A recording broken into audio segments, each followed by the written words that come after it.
Let's get negative. Give me 3 reasons the Niners will not make it back to the Super Bowl next year. Health. They were very lucky this year with health, and I'm not going to predict future injuries, but I will say that they are coming into a season with Dre Greenlaw already set to miss some time, and Talanoa Hufanga coming off of a major injury.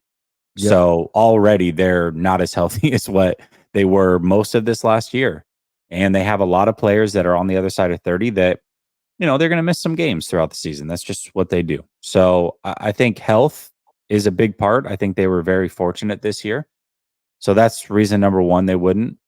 We talked about NFC teams' quarterbacks. Yeah, maybe the quarterback play is on par or worse than what the 49ers have.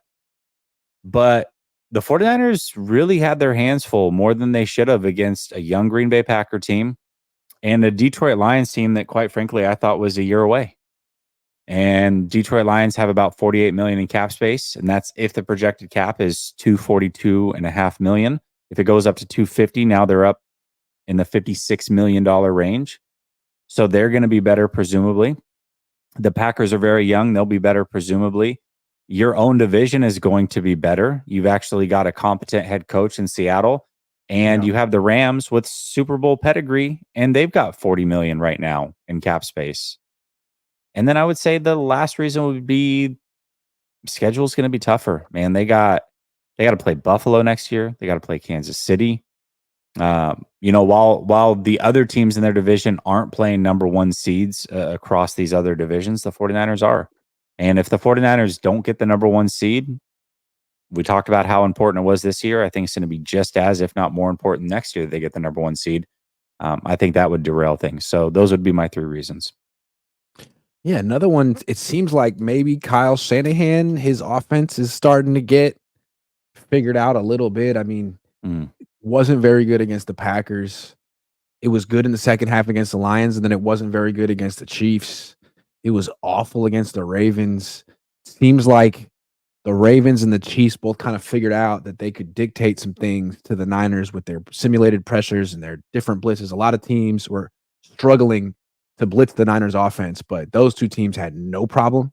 And it was interesting, like the Ravens did it with zone coverage, the Chiefs did it with man coverage, but all of a sudden it seems like now that the league has had a year and a half to look at this team with Purdy and McCaffrey, there you have very good defensive coordinators coming up with very good game plans, and now it's on Kyle to change. I'm not saying he can't, but it's on him. The ball's in his court right now because his offense stunk in the Super Bowl, man, and he didn't really talk about it. And it was held in check for long periods in both the other games leading up to the Super Bowl as well. The first half, they didn't do anything in either of those games, really.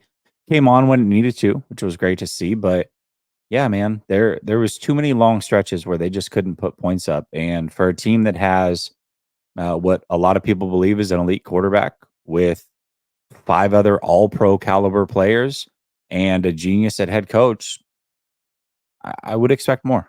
So yeah, and that's again where I think his reputation precedes him. Like, yeah, a lot in his own, but his dad won Super Bowls and this genius thing. If he had any other name, if his name was Kyle Jones or whatever you want to call him, with all this talent, people would be quick to point out, yo, what about this coach? How could you possibly score 22 with all these players? Like, are you holding it back? If your name was, I don't know, Matt Nagy or something like that, but Kyle Shanahan is like, oh, all this talent, you're great, 22 points. I can't figure out why. Like, it's just one of those things. Nah, the Niners' issues in the Super Bowl to me were much more schematic than execution. Now, George shouldn't have been talking to George Karlaftis, and Christian McCaffrey shouldn't have fumbled, but they couldn't pick up a freaking blitz. Seems like the Chiefs always had one more than they could block. Hard to blame the players. Yeah, I mean, schematically, they did some really strange things with the offensive line. You're seeing a lot of people come out and they're like, why is your center pulling on a pass play? What is going on? How can you not run against like one of the weakest run defenses in the league? What's going on? Yeah, I don't know. And then when they go to man, Debo, anyways, I don't want to rehash the Super Bowl because I feel like we've done it 1,000 ways.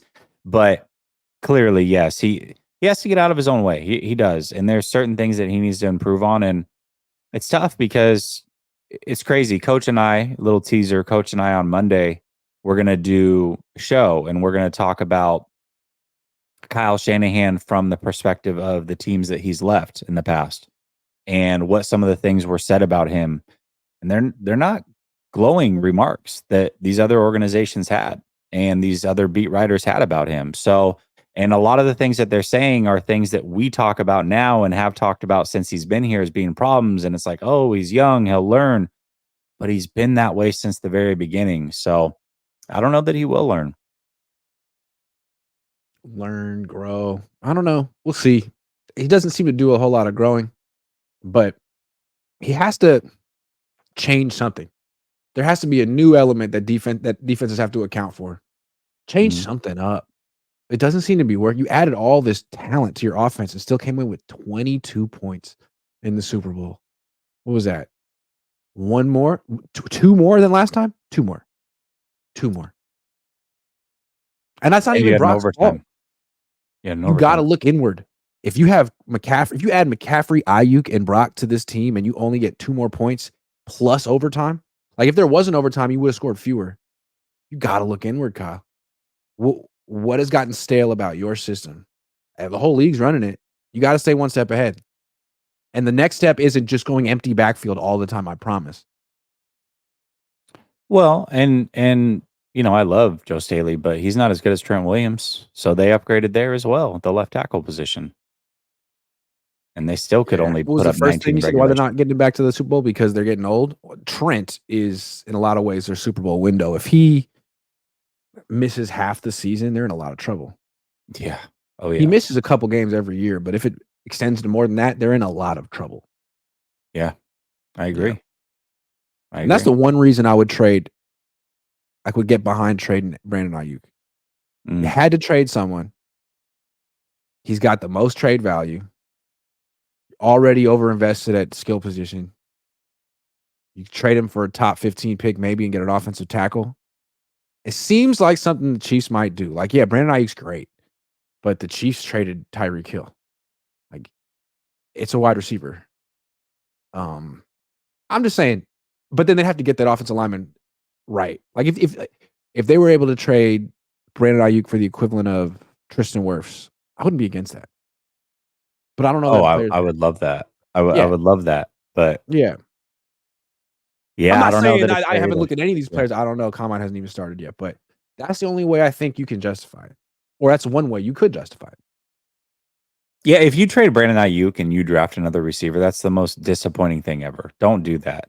Don't do Don't it. do that. You can draft one.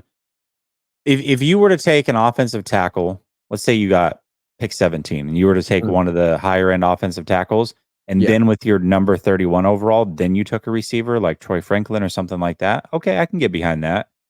Replace him that way, but don't replace him directly with the pick that you get. Get an offensive lineman. Or what you could do is trade Ayuk for the 17th pick, take the other first round pick, trade up to get like the best offensive tackle in the freaking draft and have someone who can replace Trent Williams if Trent Williams misses a lot of time or gets old, and draft a wide receiver in round 2 or something. I don't know.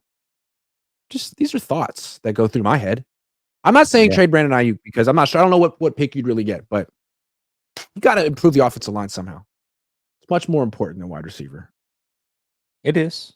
Yeah, It it is. most certainly is. It would be a shame though to lose Brandon Ayuk, man, when you could have done some of the same things with Debo a couple years ago. And I think anybody who True.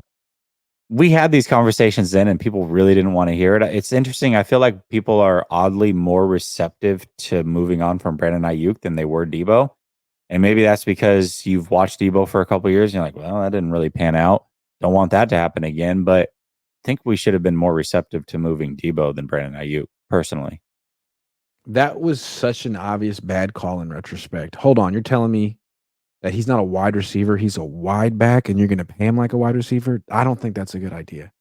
But the thing with Ayuk is he's a real wide receiver, and you could see him being good into his 30s. I think he's worth the money. But so was Tyreek Hill. Tyreek Hill, like the Dolphins, you could say were right to trade for Tyreek Hill. But the Chiefs are the ones that have won the last 2 Super Bowls. So they're not it worked out. I don't know. Yeah, Maybe both the those Niners teams should kind look of at that won. pressure they gave up and think, "You know what? We really need to improve our offensive line." Maybe we because if we don't, then the offensive line is gonna be one of the 3 reasons we don't make it back to the Super Bowl. And if we're only gonna throw Brandon Ayuk 6 freaking passes in the Super Bowl anyway, am I over here advocating to trade for Brandon Ayuk? I don't Yeah, I think you kind of are. I'm just talking myself into it slowly. You're gonna miss him in the locker room if he's not here. You That's know true. I that. like him a lot. I just like what would the Chiefs do? Is I think a fair question to ask in the NFL. It's a copycat league. They're the gold standard. What would the Chiefs do? I'll tell you what they would do. They would trade Brandon Ayuk. They're Mm, ruthless. They didn't extend Travarius Ward. Hey, thank you so much. You're a hell of a player. Goodbye. We'll replace you in the draft. And they did. Tyreek Hill, great player. We're going to draft Rashee Rice in round 2, and that'll be good enough. And it was. I think the Chiefs would have kept Buckner and traded Debo as well. No doubt. Yeah, they would So, not have gotten rid of Buckner. He's not quite Chris Jones, but he's not far off. They wouldn't have gotten rid of Buckner. no, I don't think so either. So Mm. I think it's too So late for what would the Chiefs do? we should make that should be one of my weekly shows. What would the Chiefs do? And we just try to guess.